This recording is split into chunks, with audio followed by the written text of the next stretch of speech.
Okay, I'm going to introduce Haley. I don't know. Let's see. Let me check. Oh, and your speaker. Okay. Haley has to put up with me while I introduce her. This is her least favorite part of presentation, but Haley is a pharmacist. She got both her bachelor's and her doctorate degree from this university here. She is part of an incredible organization called, is it RX? I want to say that right. RX for Climate. So it's international.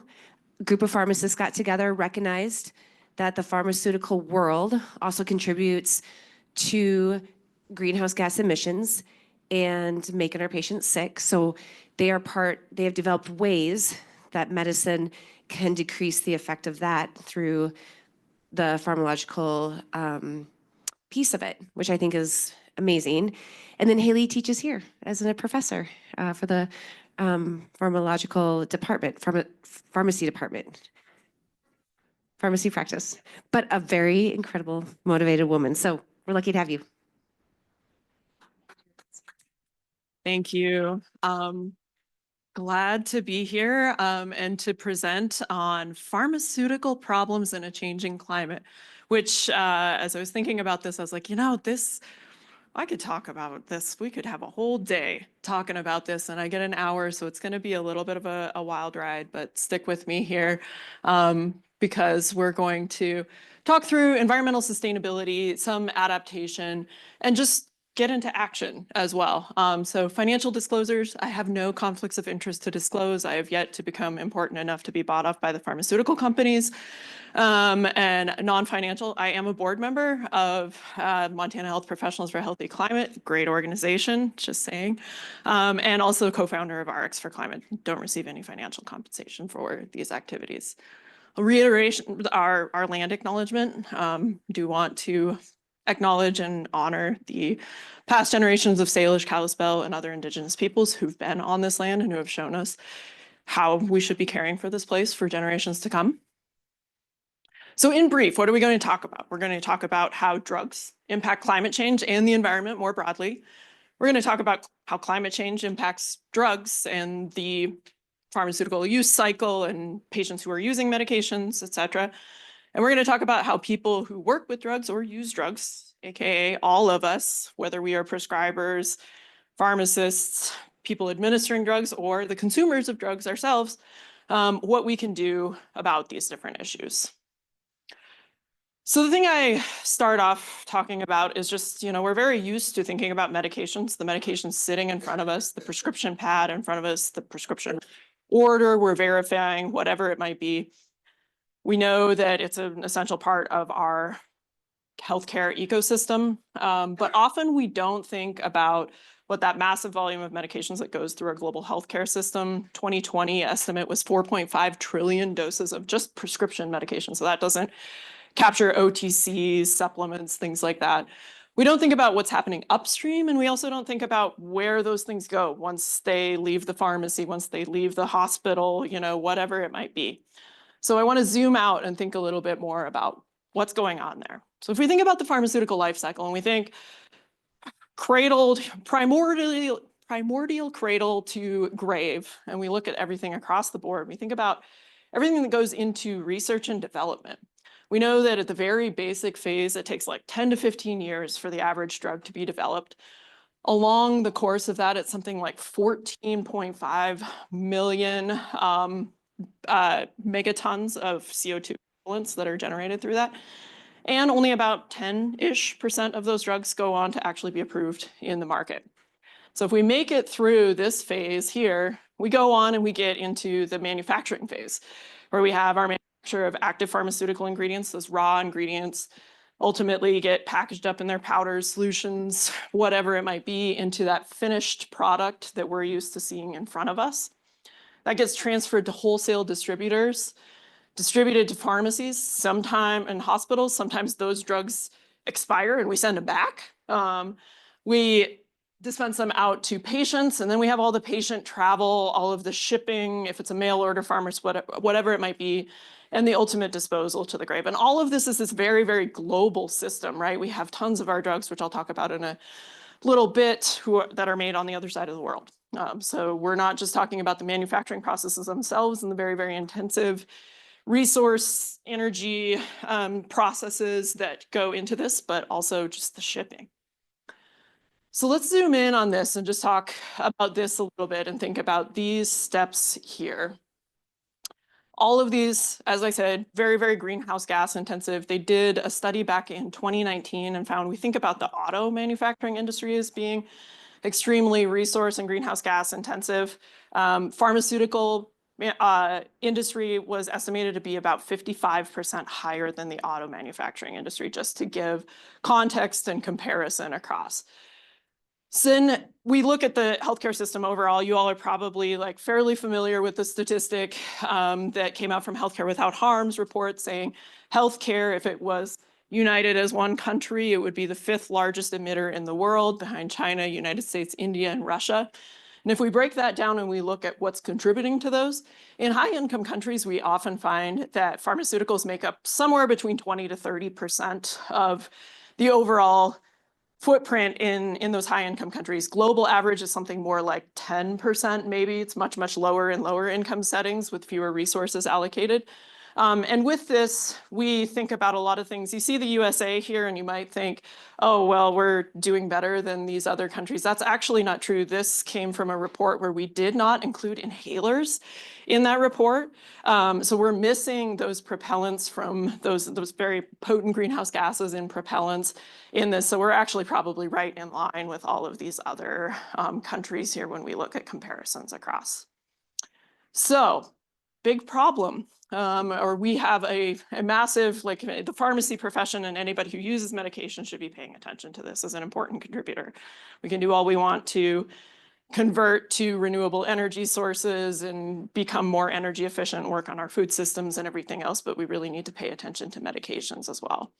This was an article that was just published in the last month in The Lancet, looking at pharmaceutical use around the world and the average per capita emissions associated with pharmaceuticals on the left here.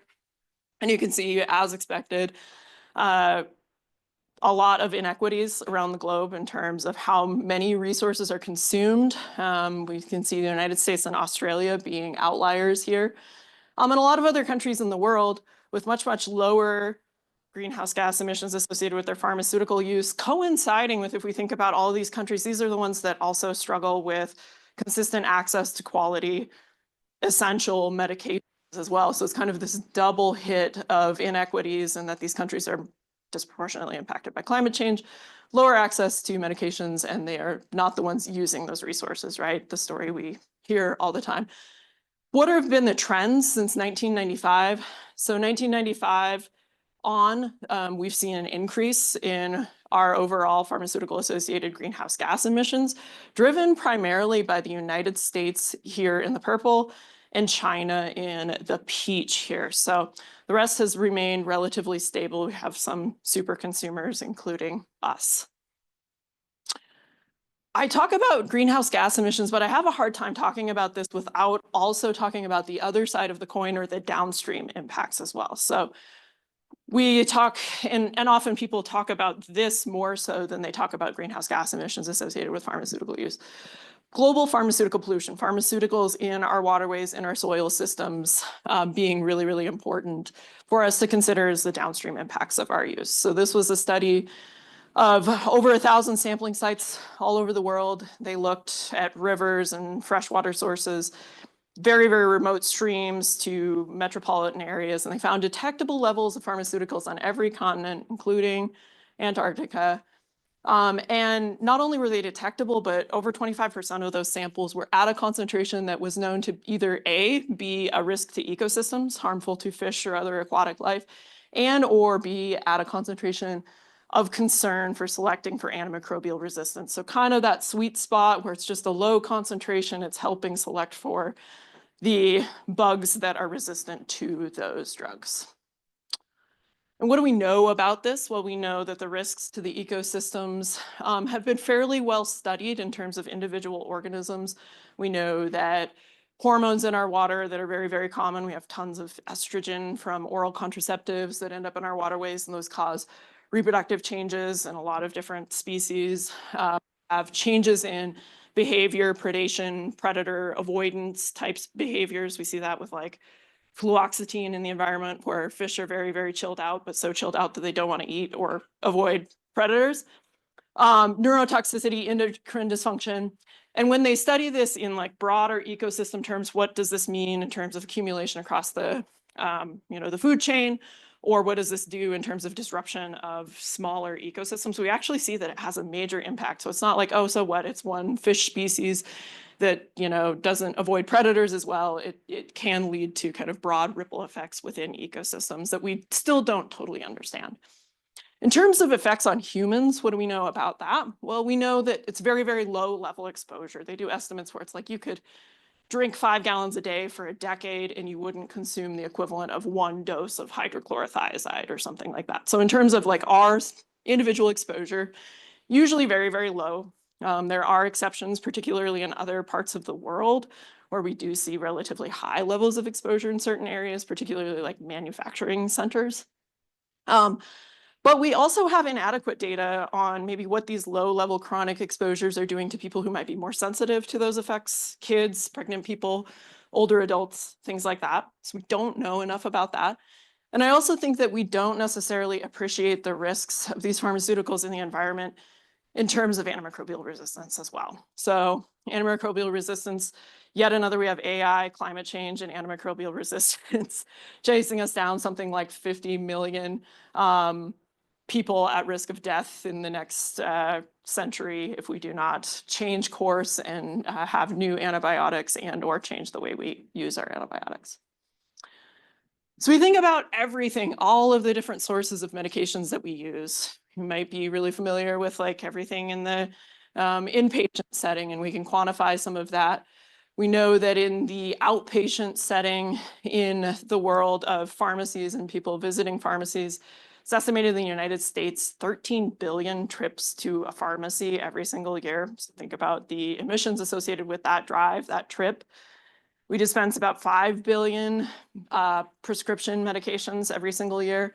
And we don't have necessarily great numbers on how much goes out the door in terms of pharmaceutical or OTCs and supplements and everything associated with that, but it's billions of dollars spent every year on those products as well. So massive volumes that we're using. And it would be great if we used all that medication, but we don't, right? How many people have medications at home that they haven't used? Hanging on to that expired amoxicillin just in case. I get it. I'm guilty too. So we know that like more than 50, I definitely saw more than 50% of hands out there. So this is probably an underestimate. When we do studies of how many people are taking medications as prescribed, it's usually about only 50% or so are actually taking them as prescribed.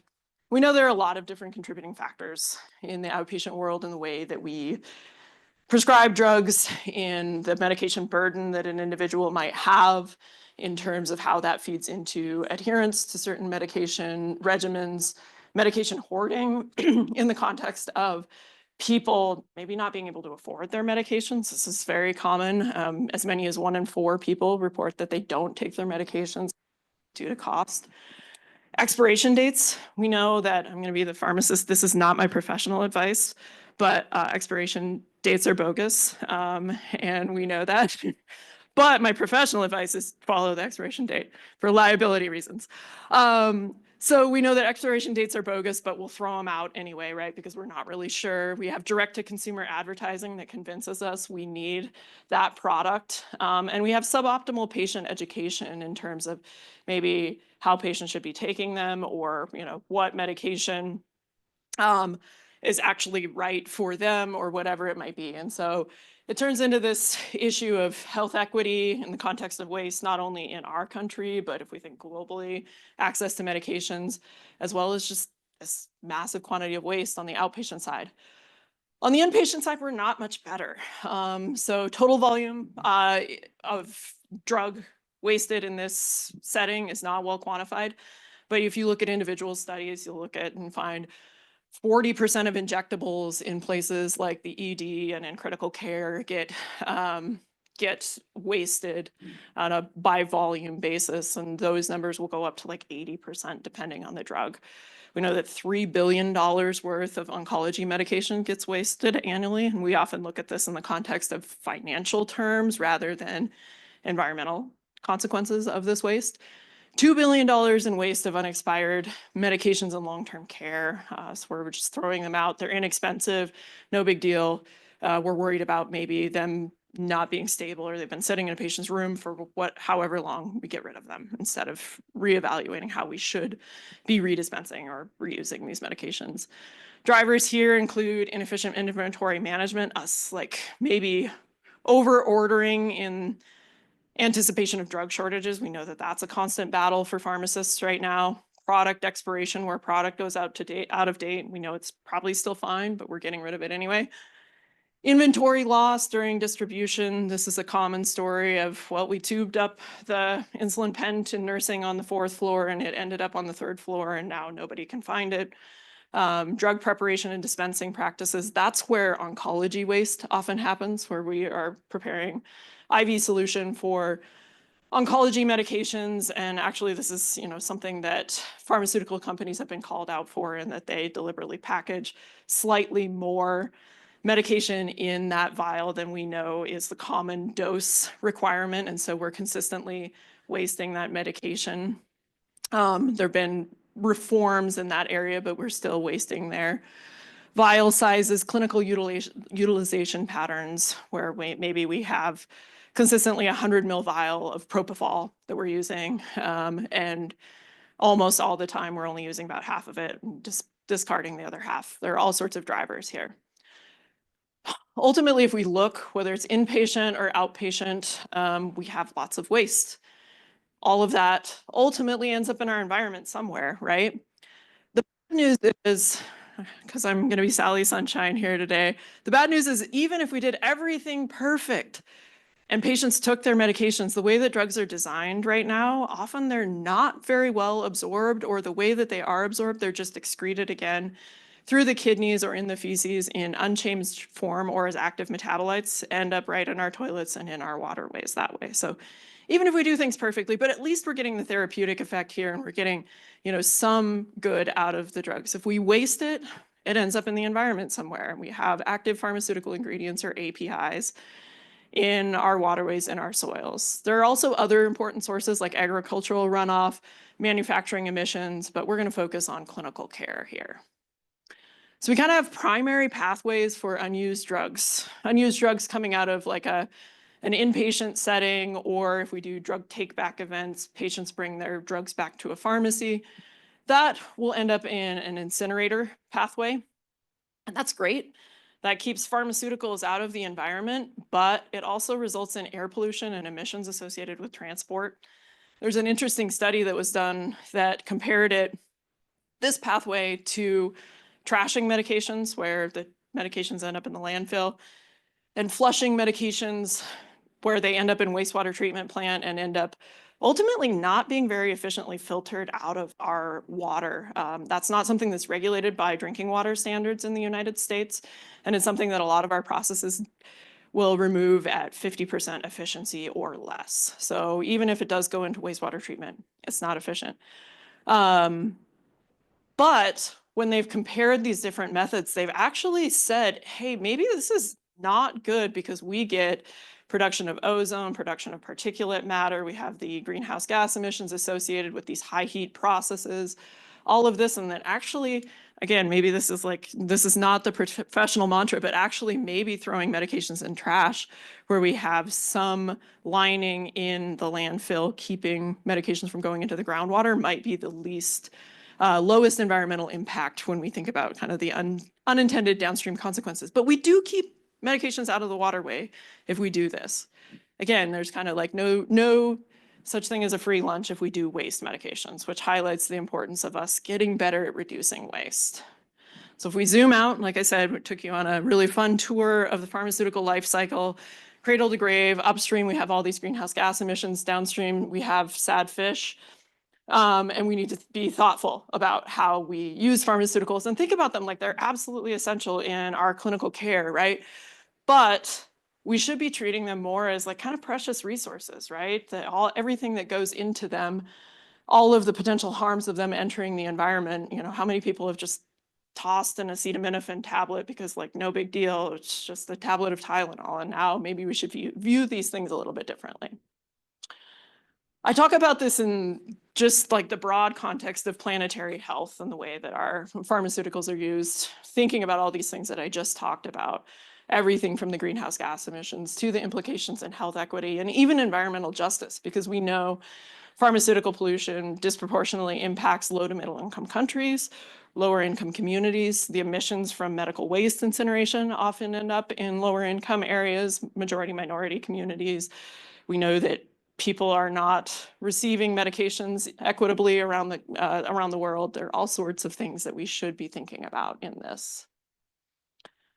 So, how does climate impact our medication use cycle? We've talked about how medications impact climate and the environment. How does the inverse work there? So there are a number of different ways. If we think just broadly about this diagram that we're all too familiar with at this point, we think about all these different changes in disease patterns. This means changes in our pharmaceutical utilization patterns as well. Whether it's changes in vector ecology, pressures for us to develop new drugs for neglected tropical disease, whether it's wildfire smoke and that massive uptick that we see in dispensing inhalers. There are studies where it's like a 50% or more increase in dispensing inhalers in areas that are impacted by wildfire smoke. So what are we doing to anticipate that? What are we doing to develop the necessary drugs? What are we doing to like change the way we supply and stock medication, prescribe medication, to be responsive to these changes in human health that are happening as a result of climate change? One of the big things that comes up is medications and heat. Often when I bring this up, the first thing that people cite is, oh yeah, well, I get mail order medications and they sit in a real hot mailbox for half the day in the summer. But there are other maybe lesser known things. We know that heat can affect the way that drugs are absorbed, distributed, metabolized, and eliminated in the body. Medications can alter our sensitivity to heat through changes in thermoregulation, propensity for dehydration, those things. And we know that medications are a cornerstone of clinical management of populations that are maybe more susceptible to the impacts of climate change as well. So we have this interplay that can be kind of tricky for us to think about. So we'll start off with heat and medication stability is like the number one thing that people often talk to me about when I first mention this topic. So studies of people storing medications at home, not only do you all have unused medications that you're hoarding, but you're not storing them properly. I know it. They're in your bathroom counter or bathroom cupboard, right? Yeah. No, we know that they're often stored improperly outside of the labeled acceptable range, 59 to 86 degrees Fahrenheit. Often they're exposed to high humidity. We always tell patients cool, dark place, and that doesn't often happen. So how bad is that? It turns out it's actually, for the most part, when we do real world studies, and that's everything from in a beaker where people are putting it through a temperature cycle to actually going and checking on drugs that people, maybe they had a study with national park rangers who were carrying first aid kits with them, and they found that even when they're out in hot temperatures hiking around and there was a lot of temperature fluctuation, it was okay. They looked at ambulances and medications on ambulances, and those ambulances getting really hot during the day, really cold at night. Acceptable stability, staying within that range where we know it's still clinically effective. But the thing I'll say about that is these drugs were not necessarily studied across different conditions, like what happens if we split a tablet?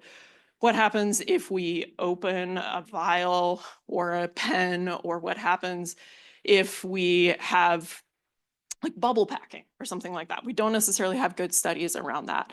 We also do have some studies that suggest that like extended release formulations may be unacceptably impacted by heat and humidity if we're looking at the like product as a whole.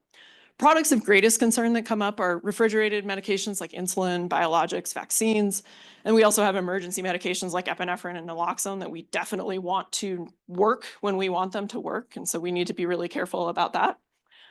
The good news with that is that epinephrine and naloxone were the ones that were included in a lot of these ambulance studies, so they are more stable than we've maybe previously thought.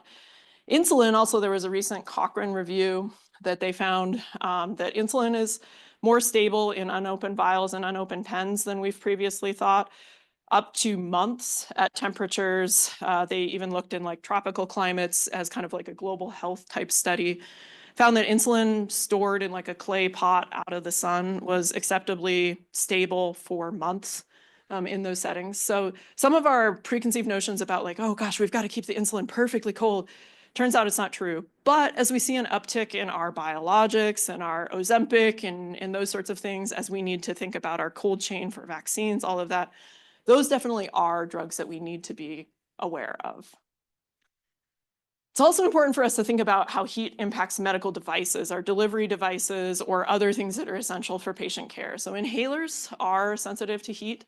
With the pressurized gas and pressurized meter dose inhalers, we know that there's a potential for either leakage or bursting in temperatures greater than 120 degrees Fahrenheit. And there is also a change in the amount of dose delivered across a heat exposure.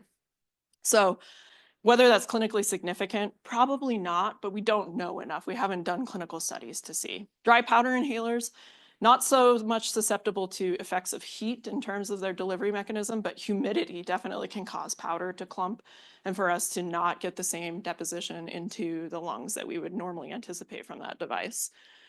Epinephrine injectables, the device may not, that was supposed to say the device may not function appropriately if it way overheats, particularly some of the like fancier epinephrine devices. It is heat sensitive, but stability is really dependent on the product type and exposure. And if you were to call up a pharmacy after leaving an insulin or an epinephrine pen, an EpiPen in heat for a day for less than 24 hours, we would tell you that's okay. The studies say that that's okay. Longer than that, for months, cooking it in a car where it's much, much hotter than 120 degrees, that is more of a concern. Insulin pumps, there are case studies of people dying after insulin pump malfunction because it's left in the sun. And glucometers are another really important piece of the puzzle in devices that are sensitive to heat and humidity. There are several studies out there that point to this being an issue we need to be really mindful of for patients with diabetes.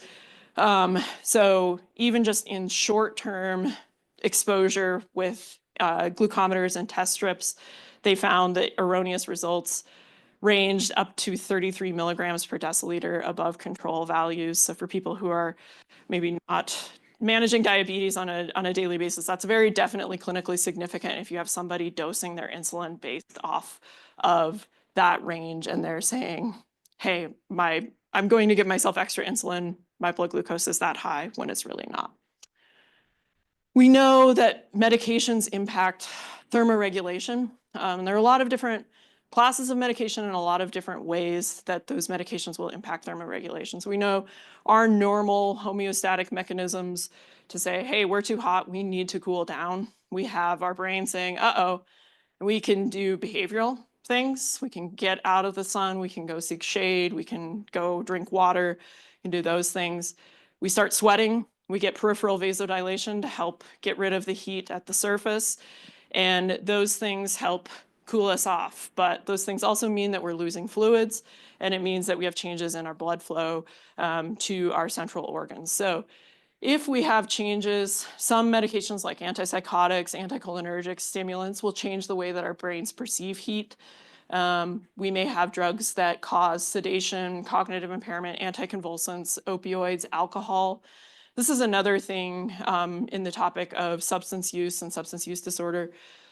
These can be particularly vulnerable populations when we are looking at our maybe not necessarily recognizing these as risk factors, or potentially having people using without the knowledge of the provider because of stigma around it. We also have case reports of people dying of heat-related illness because it was presumed that it was an opioid overdose and they were only getting naloxone and not going through the appropriate triage and treatment for heat-related illness. So it's an important population for us to recognize that people who use drugs often don't get the attention in the heat-related risk realm. We know that some medications like stimulants and beta blockers can impair vasodilation. There are medications like stimulants and thyroid agonists that will change the way that we produce heat centrally and maybe make us more likely to run hotter. And then we have drugs that might exacerbate dehydration or electrolyte abnormalities. Our diuretics, our SGLT2 inhibitors for diabetes, ACE inhibitors, ARBs, SSRIs, SNRIs, all of these can, and you'll see that a lot of these drugs impact this in multiple different mechanisms. So we know that we need to be vigilant of this. And how common are these classes of medications? Like pretty common, right? So we know that most people probably have at least one medication that at least hypothetically could impact heat sensitivity overall. But the thing that we also know is that a lot of this, well, I'll talk about that in a slide. So we know, as I said before, that often these are populations that we are worried about for other reasons, because of age, because of chronic conditions, because of socioeconomic factors, that we have medications added in to that list of risk factors as well. And all of these different populations that we are worried about, that medications probably play a factor. But one of the problems that we have in looking at medication impacts when we're looking at population health studies, we see medications being associated with increased risk, but often it's hard to tease apart, is it the medication or is it the underlying disease that we always use that particular medication to treat? And so that can be one challenge for us to understand how much a particular medication adds to the risk. But we do know that all those medications I showed on the last slide have at least plausible hypothetical mechanisms behind them based on the known pharmacology. And so pairing those with population-based studies are the best that we have done in a lot of cases to really understand what the true risk of these medications are in heat exposure. So some of the big ones, anticholinergic medications, you saw those listed in a lot of different places in terms of impact on medications. The unfortunate thing about this is that these are all potentially classes that have anticholinergic medications in them. And we have different degrees of anticholinergic effects based on the type of medication. These high-risk ones have a really high burden and seem to, in the studies, play out to be the ones of greatest risk when we look at population-based studies. And when we look at individual, they even do studies where it's like heat stress. Usually it's younger individuals, usually it's under exercise and heat exposure conditions, but they do find that there is a positive correlation with the higher anticholinergic burden and the more overheating or the greater risk of heat-related illness. So all of these should be drugs that we're looking out for. Some of the things that are unfortunate is like antihistamines are something that are available over the counter. We may or may not even be aware that a patient is taking them when we're looking at a medication list. Cardiovascular medications are another important class, particularly on a population that also experiences or is more sensitive to heat. So a number of different proposed mechanisms here. When we look at population-based studies, we see often this signal that comes out of these different studies is that there's highest risks with people who are taking ACE inhibitors or ARBs together with diuretics. And that we see this study here found a threefold increase. There are other studies out there that are similar that have found similar risks. So I would say that's one to watch out for in your patients.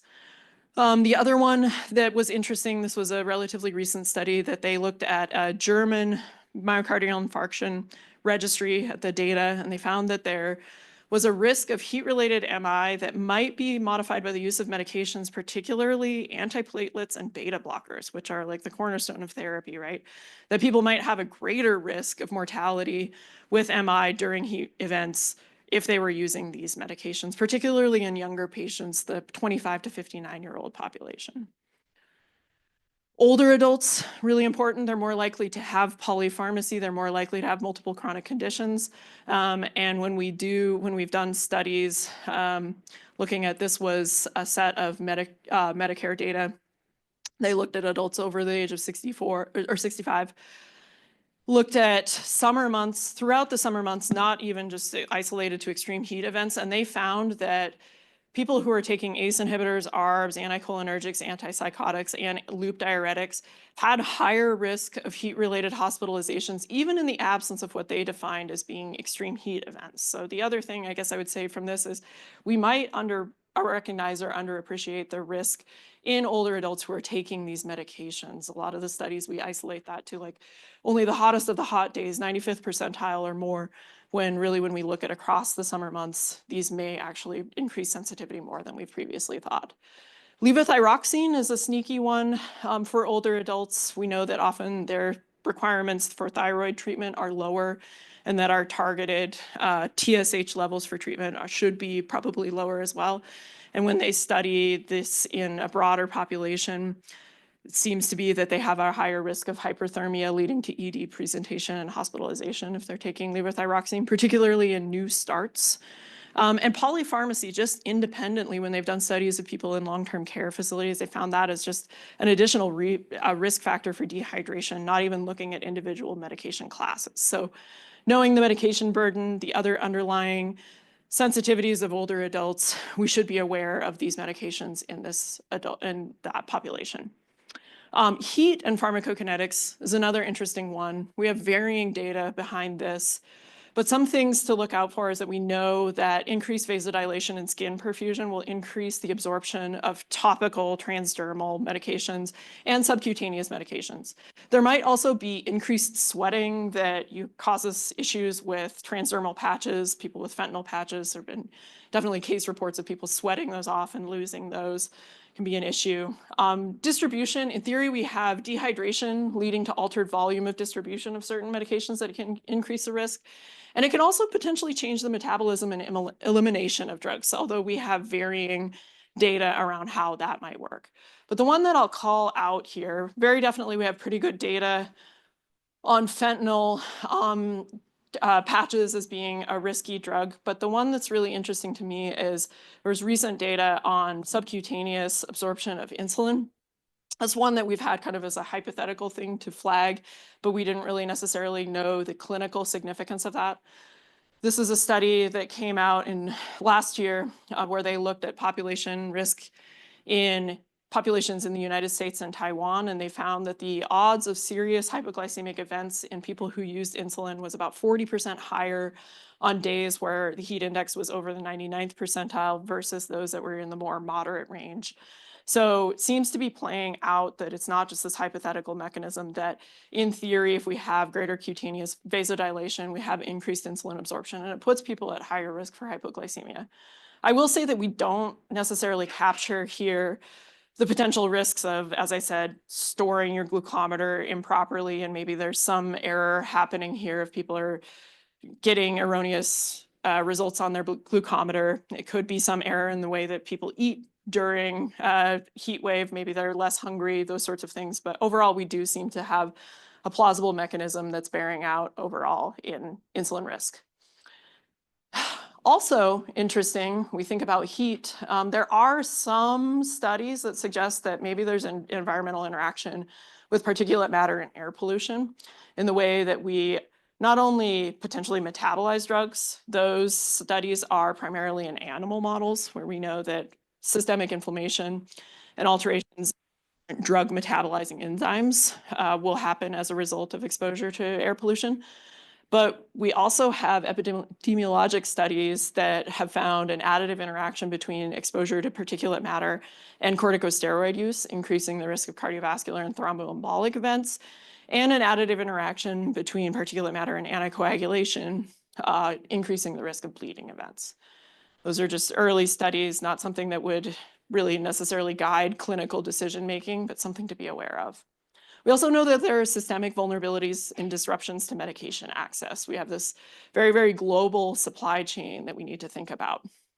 So the pharmaceutical system in the United States has the majority of our drugs sourced overseas, and what could go wrong, right? When we have 85% of our generic drugs made in either China or India, and then let's say somebody decides to get in a trade war or something like that.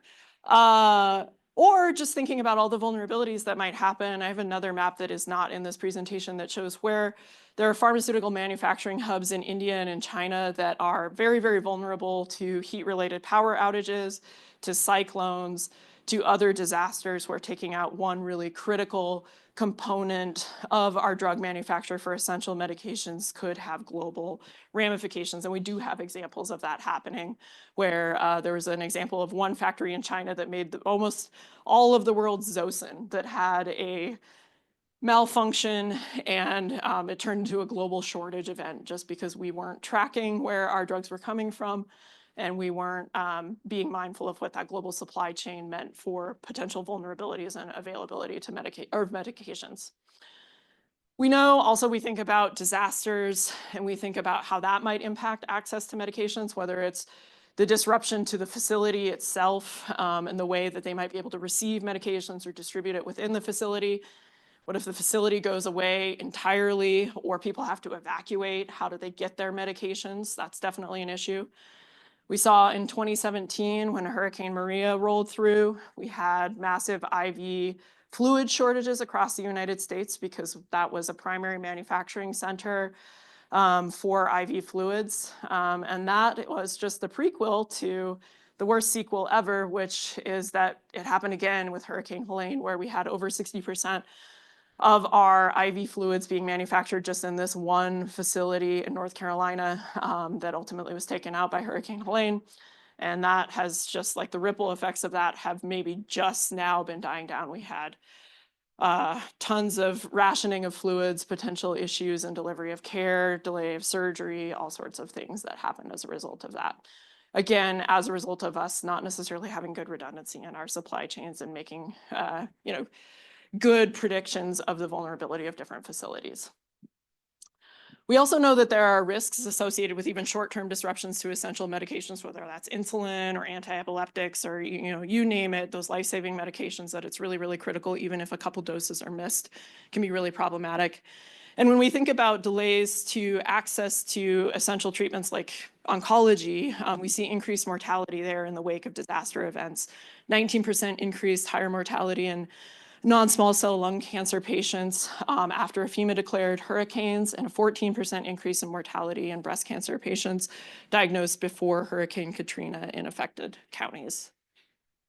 The other thing that I don't think gets a ton of attention is just when we're talking about access to medications in terms of potential new drug discovery, biodiversity loss. We have 80% of our registered medications come from plants or have been inspired by natural products. Anybody know where pharmacy students are not allowed to answer, where did Ozempic come from? Anybody? It's fun trivia. Pharmacy students, where did it come from? Uh-oh, am I putting on this? It was originally a Gila monster. The Gila monster venom was like the precursor of the precursor. When we had exenatide that came out, that was derived from the Gila monster. We understood that changed, that actually the prey was dying of hypoglycemia. And so we developed Ozempic as, thank you, Gila monster. But we don't necessarily appreciate the perspective, availability of medications. We also think about it in terms of access to essential traditional medicines for Indigenous folks. When we're thinking about the way that we also use medications or supplements, where we say, hey, this is the new hot supplement, we're going to harvest it. There's already pressure on this because of climate change. And now it's an additional access issue for people who have relied on these as traditional medicines for a really long time. There are projections that, like, we are not done in terms of discovering new drugs in nature. There's a study that came out that projected that in the marine environment alone, there's anywhere between $500 billion to almost $6 trillion in cancer medicines awaiting discovery, which I love that they put in economic terms, right? That's very pharmaceutical company of us, but just to give you some idea of the magnitude. Okay, great. So what are our opportunities? That was a lot of problems, right? But I promised some solutions or some opportunities for us to take action in this overall picture of things. So I think the thing that I try to impart on my students or whenever I give these kinds of talks is that pharmaceuticals really lie at the heart of a lot of conversations around adaptation and resilience, as well as mitigation and environmental sustainability. And we need to pay attention to these. I think the pharmacy profession really tried to bring them into the fold as leaders in this area. But we all, any of us who interact with the medication use system, should be paying attention to this as an issue. So first of all, how should we address the risks to safety, efficacy, access to medications? Well, some things that we know, if we think about like heat, what can we do there? We can think about medication management in the context of like our risk benefit analysis overall, individualizing heat action plans, talking to people about how they might most effectively reduce their risk during extreme heat events, or if they're just going to be exposed to heat, maybe during the course of a regular summer day and they're an older adult and they're taking multiple heat sensitizing medications. So looking at that as we're assessing patients, maybe as we're thinking about like population-based approaches to reducing heat risk in health systems in communities, we think about medication management as a key piece of that. The mantra, as always with any medication, the lowest effective dose for the shortest period of time, and considering the risk of additive effects across medication classes as a key thing as well, remembering all those very, very common medications and the way they might increase a person's risk for during heat exposure.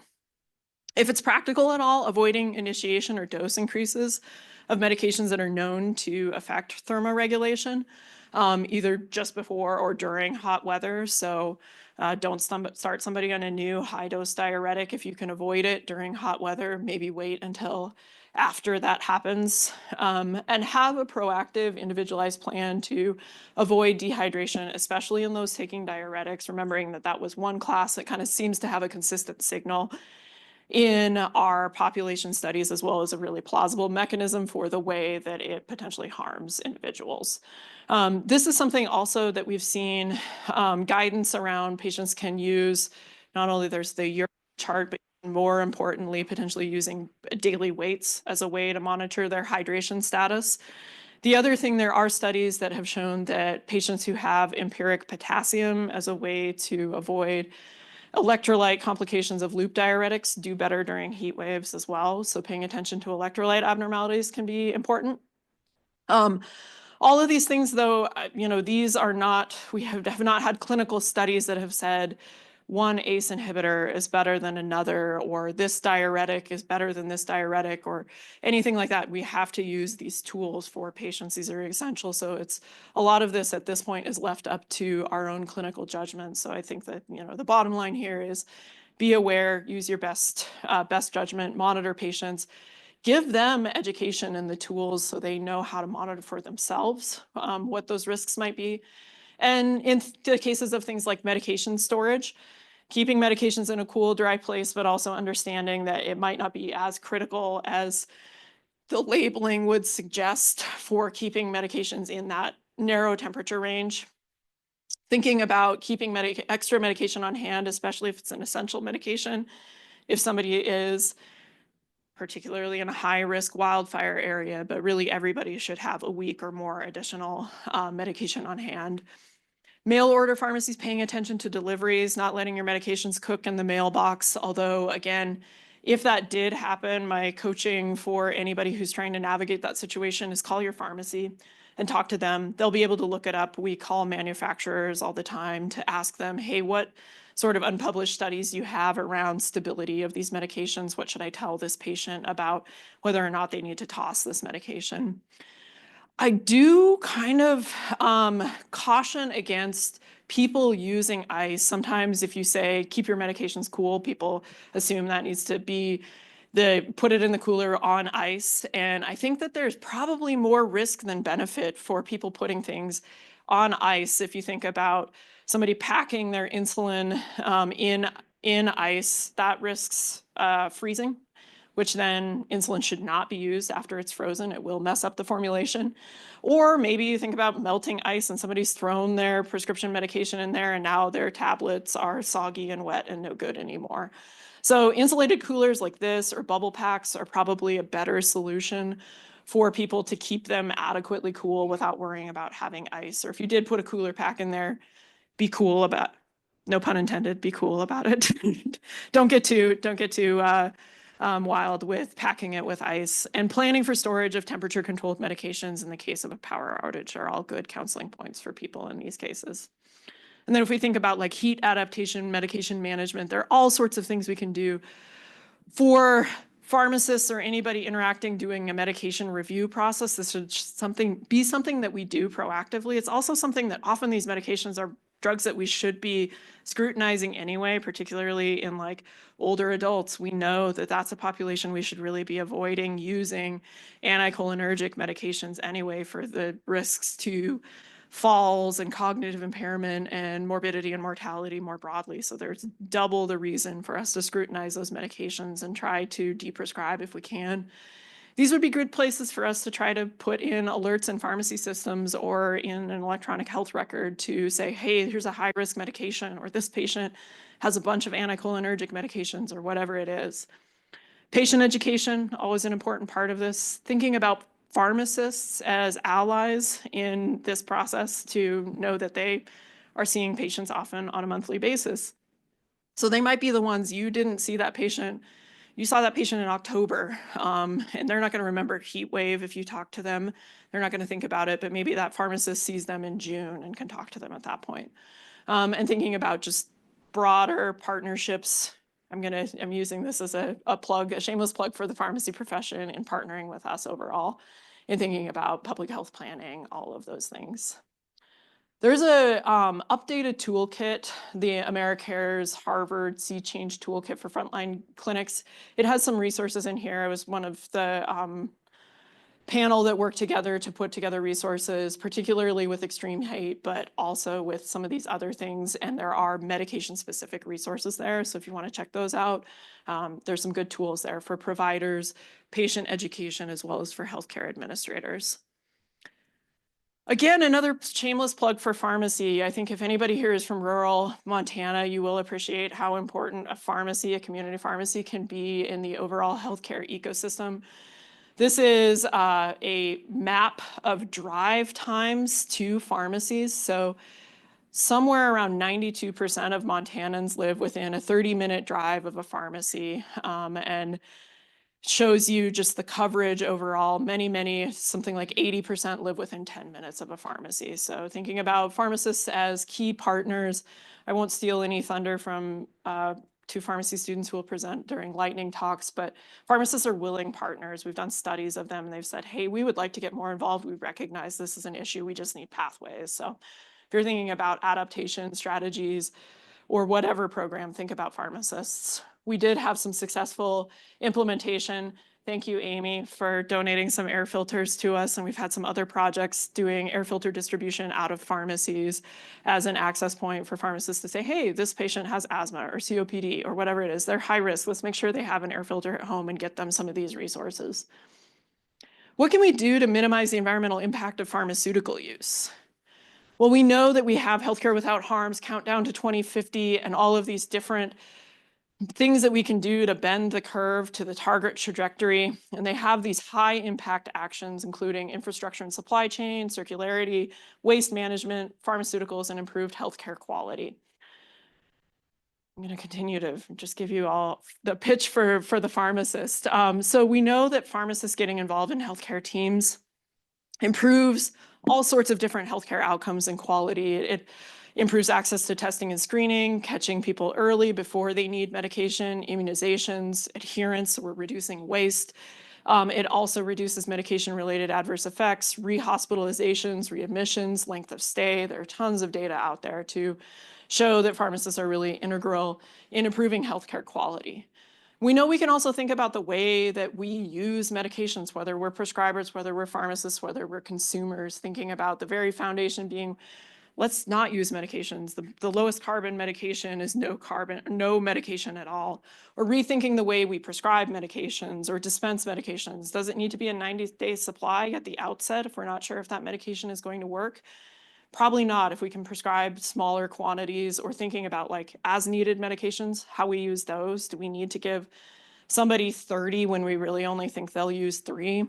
So considering the impacts, thinking about that big picture macro scale of it's not just the medication in front of us and maybe how much it costs, it's also the externalities of the upstream and downstream impacts of that. And all of these other things, we can think about patients and talking to them about conscious medication ordering, working with them if they're hoarding medications, trying to figure out why that is. Talking to them about the environmental impacts of medications can certainly be a tool in the toolkit. And then pharmacists can do a lot in terms of the way that we manage products, the way we would dispense products, the way that we look at helping with deprescribing, getting people off medications, all of those things.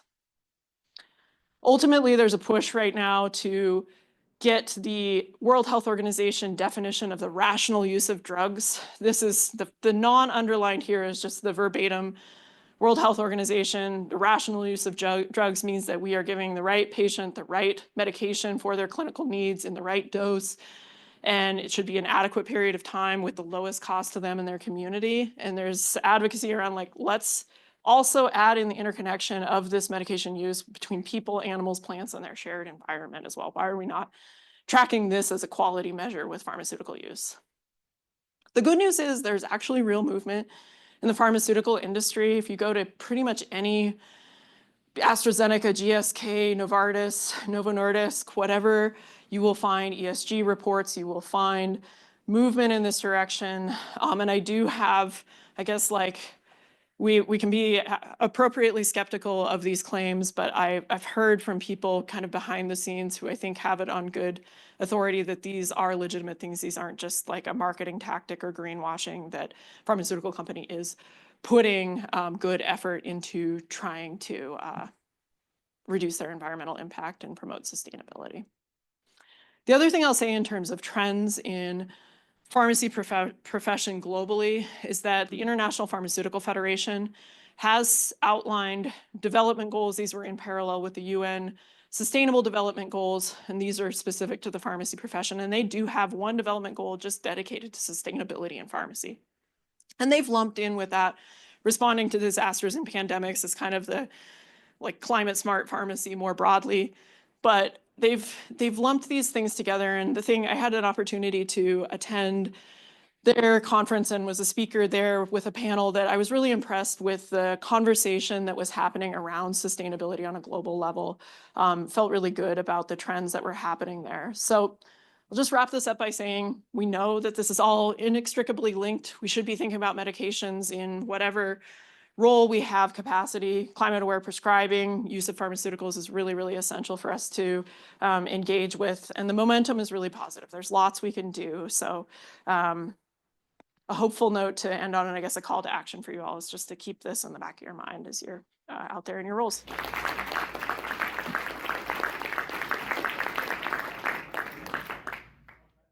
Thanks for your interest in Montana Health Professionals for a Healthy Climate's annual conference.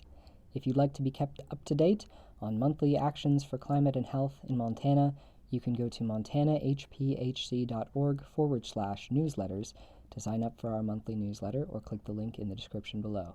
And don't forget to subscribe.